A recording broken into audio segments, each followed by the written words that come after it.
साथियों, दशकों तक बोडोलैंड का ये क्षेत्र कांग्रेस के विश्वासघात का साक्षी रहा है।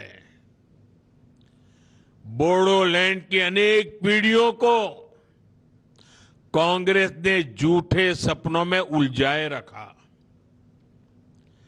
दिल्ली में बैठी कांग्रेस की सरकारों ने सिर्फ दिखावे के लिए कागजी समझौते किए। साथियों, जब आपने देश से और असम से दोनों जगहों से कांग्रेस को खदेड़ा और बीजेपी एनडीए को अवसर दिया, तो हमने ईमानदारी से प्रयास शुरू किए।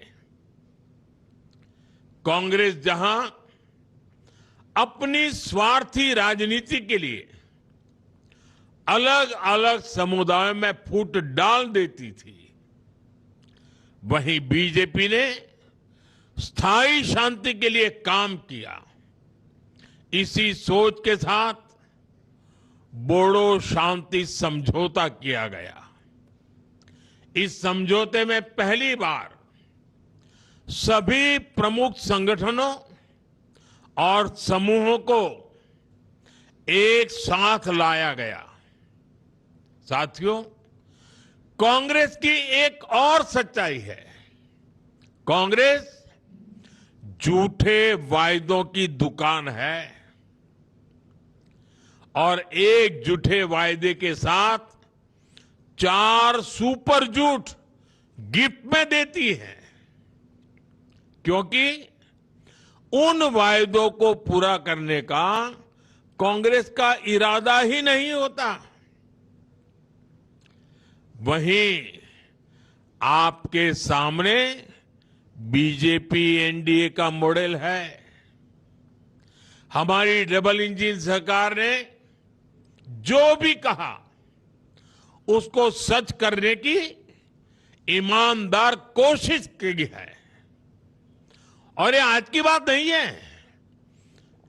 2003 में जब दिल्ली में एनडीए सरकार थी, अटल बिहारी वाजपेयी जी के नेतृत्व में, तब भी हमने सच्चाई से, ईमानदारी से काम करने में कोई कमी नहीं रखी। उसके तहत 6th शेड्यूल में बीटीसी का गठन हुआ। इससे बोडोलैंड के विकास को बल मिला। यहां बोडोलैंड यूनिवर्सिटी बनी, सेंट्रल इंस्टीट्यूट ऑफ टेक्नोलॉजी बना, इंजीनियरिंग कॉलेज बना। ऐसे अनेक प्रोजेक्ट्स यहां पर आए। साथियों, 2020 के समझौते के तहत हमने जो भी वादे किए थे, वो एक के बाद एक तेज गति से लगातार मेहनत करके पूरे किए जा रहे हैं। बोडो भाषा को एसोसिएट ऑफिशियल लैंग्वेज का दर्जा दिया गया है। बोडोलैंड के लिए 1500 करोड़ रुपए का विशेष विकास पैकेज दिया गया। आज कोकराझार में मेडिकल कॉलेज चल रहा है और तमुलपुर में मेडिकल कॉलेज बन रहा है।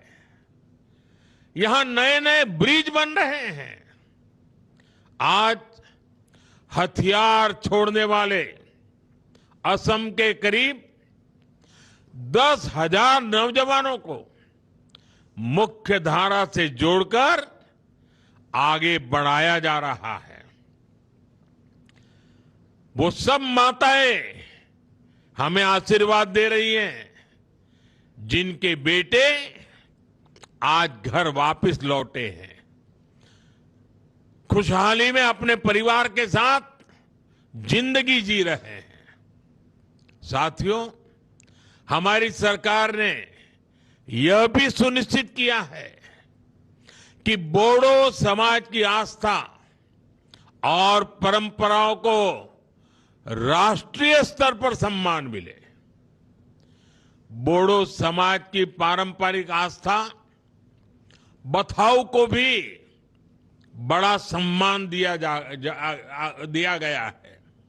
इसके लिए अलग जनगणना कोड दिया गया है और आस्था के स्थलों के विकास के लिए भी विशेष सहायता दी जा रही है। साथियों,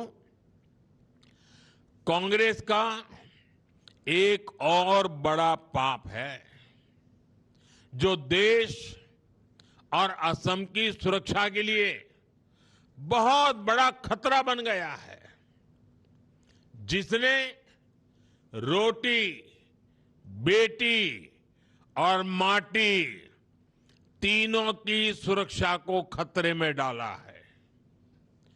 कांग्रेस का हाथ हमेशा से घुसपैठियों के साथ रहा है और आज भी है।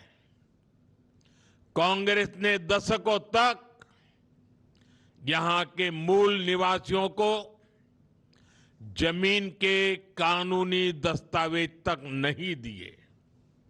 कांग्रेस ने आदिवासियों की बहुत सारी जमीनों को घुसपैठियों के हवाले कर दिया।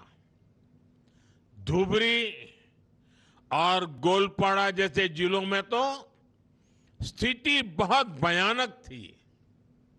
इससे बोडोलैंड में आबादी का संतुलन बिगड़ रहा था, समाज में संकट आने लगा था। मुझे संतोष है कि हेमंता जी के नेतृत्व में घुसपैठियों के कब्जे से जमीन को छुड़ाने का एक बहुत बड़ा अभियान असम में चल रहा है। यहां भाजपा एनडीए सरकार ने असम के मूल निवासियों को जमीन के कानूनी दस्तावेज भी दिए हैं। मैं ट्राइबल कम्युनिटी का भी इस मुहिम में बढ़ चढ़ करके साथ देने के लिए हृदय से आभार व्यक्त करना चाहता हूं। आज मैं आपसे आग्रह करने आया हूं कि आने वाले चुनाव में कांग्रेस को कड़ी से कड़ी सजा दीजिए। एक स्पष्ट संदेश दीजिए कि अब घुसपैठियों के लिए देश में कोई जगह नहीं है। असम से निकला संदेश पूरे देश की आवाज बन जाएगा।